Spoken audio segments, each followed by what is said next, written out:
வணக்கம் மக்களே. அம்மா வந்து சர்ச்சுக்கெல்லாம் போயிட்டு நேராக என் பையன் வீட்டுக்கு வந்தாச்சு. சால்வி வந்து தூங்குறான். சர்ச்சுக்கு 6 o'clock எழுப்பிட்டேன்னா அதனால அவர் சீக்கிரமா தூங்கிட்டாரு. இப்போ நாங்கள் சமைக்க ஆரம்பிக்கிறதுக்கு நான் சர்ச்சுக்கு போயிட்டு வர்றதுக்குள்ள இங்கே வந்து என் பையன் எல்லாம் ரெடி பண்ணிட்டான். எப்படி நாட்டுக்கோழி வாங்கிட்டு வந்து நல்லா வேக வச்சிருக்கிறாரு குக்கரில். அப்படியே இங்கே வந்து என்னது 65 பண்ணுறதுக்கு நல்லா மசாலாலாம் போட்டு ரெடி பண்ணியாச்சு. நான் இப்போ குழம்பு செய்யறதுக்கு சின்ன வெங்காயம் உரிச்சு வச்சிருக்கேன். இனிமே நம்ம வந்து சமைக்க ஆரம்பிச்சிடலாம். அப்படியே வீடியோக்குள்ள போய் சமையலை பாக்குறதுக்கு முன்னாடி நம்ம செல்ல பிள்ளை சால்வி சேனலுக்கு ஒரு சப்ஸ்கிரைப் பண்ணிருங்க, ஒரு லைக்கை நல்லா போட்டு விட்டுட்டு வீடியோவை பாருங்க, ஃபுல்லா பாருங்க வீடியோவை.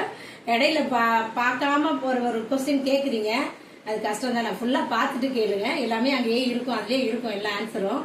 அதோட சரி நம்ம சமைக்க ஆரம்பிச்சிடலாம். இப்ப என்னடா திடீர்னு என் குரல் கேட்குதுன்னு பார்ப்பீங்க. இனிமேல் நான் தான் பேச போகிறேன் இந்த வீடியோ ஃபுல்லாக. ஃபஸ்ட்டு வேலையாக சாப்பாடு வச்சாச்சு அடுப்பில். அது வெந்துட்டுருக்கிற கேப்பில் வந்து நம்ம மற்ற வேலையெல்லாம் பார்த்துடலான்ட்டு என் தம்பி வந்து வேகம்னு வெங்காயம் கட் பண்ணிகிட்டு இருந்தான். எல்லா தக்காளி வெங்காயம்லாம் கட் பண்ணி முடிச்சாச்சு. சால்வி பயங்கர டயர்டு, காலையில் சர்ச்சுக்கு போயிட்டு வீட்டுக்கு வந்து நல்லா தூங்குறாரு அவர். இப்போ நாட்டுக்கோழி குழம்பு பண்ணுறதுக்கு எண்ணெய் ஊற்றி வாசனை பொருளெல்லாம் சேர்த்தாச்சு. முன்னாடியே வீடியோ எடுக்கலை. அதுக்கு அடுத்தது கட் பண்ண வெங்காயத்தெல்லாம் சேர்த்து, சின்ன வெங்காயமும் நிறைய கட் பண்ணி வச்சுருந்தாங்க இல்லையா, அதையும் சேர்த்து நல்லா போட்டு வதக்கிடணும். சூப்பராக இருக்கும். நிறைய சின்ன வெங்காயம் நிறைய சேர்த்து செஞ்ச குழம்பு. அது கூட வந்து இந்த கல்பாசியாக அது சேர்த்தான் தம்பி. நல்லா பெரிய ஸ்பூனில் இஞ்சி பூண்டு பேஸ்ட் எடுத்து ஒரு 2 ஸ்பூன் போட்டு நல்லா வதக்கிட்டு, அதுக்கப்புறமா தக்காளிலாம் கட் பண்ணி வச்சுருந்தாங்க இல்லையா, 4 தக்காளி கட் பண்ணி வச்சுருந்தாங்க. ஸோ அதையும் ஃபுல்லாக சேர்த்துட்டு நல்லா வதக்கியாச்சு. தக்காளி நல்லா வதங்கினோடனே வந்து நம்ம தேவையான மசாலாலாம் சேர்க்கணும்.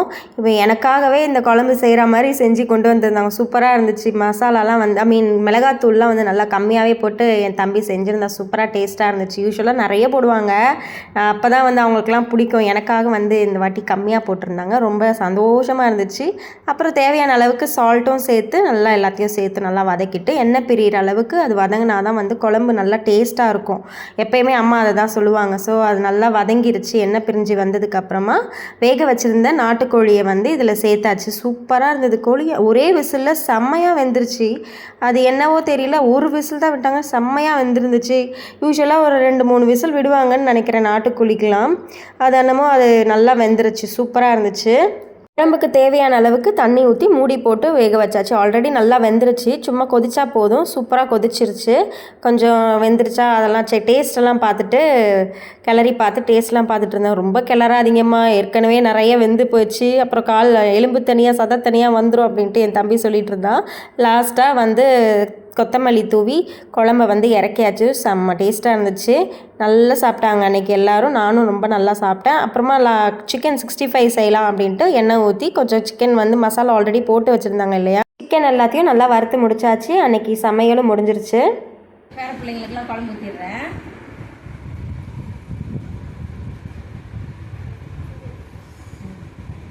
குழம்பு கொஞ்சமாக தான் ஊற்றிருக்கோம். இந்த 65 உனக்கு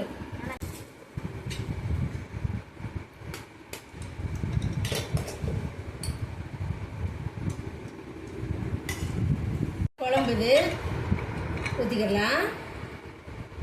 உருளைக்கிழங்கு போடல இன்னைக்குல.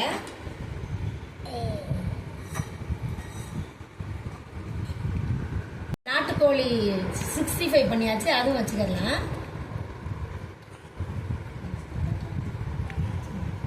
யார் சால்விக்கு நிறைய வேணாம். ஐயோ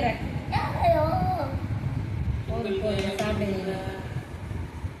சால்வி வந்து குழம்பு நிறைய கேட்க மாட்டான், அதனால கொஞ்சமாக குழம்பு சாப்பிட்டு உட்காந்து. சிக்கன் தான் அது.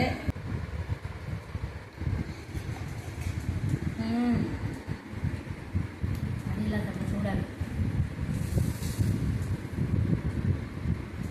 நாட்டுக்கோழி குழம்பு செம்ம சூப்பராக இருக்குது. இது 65.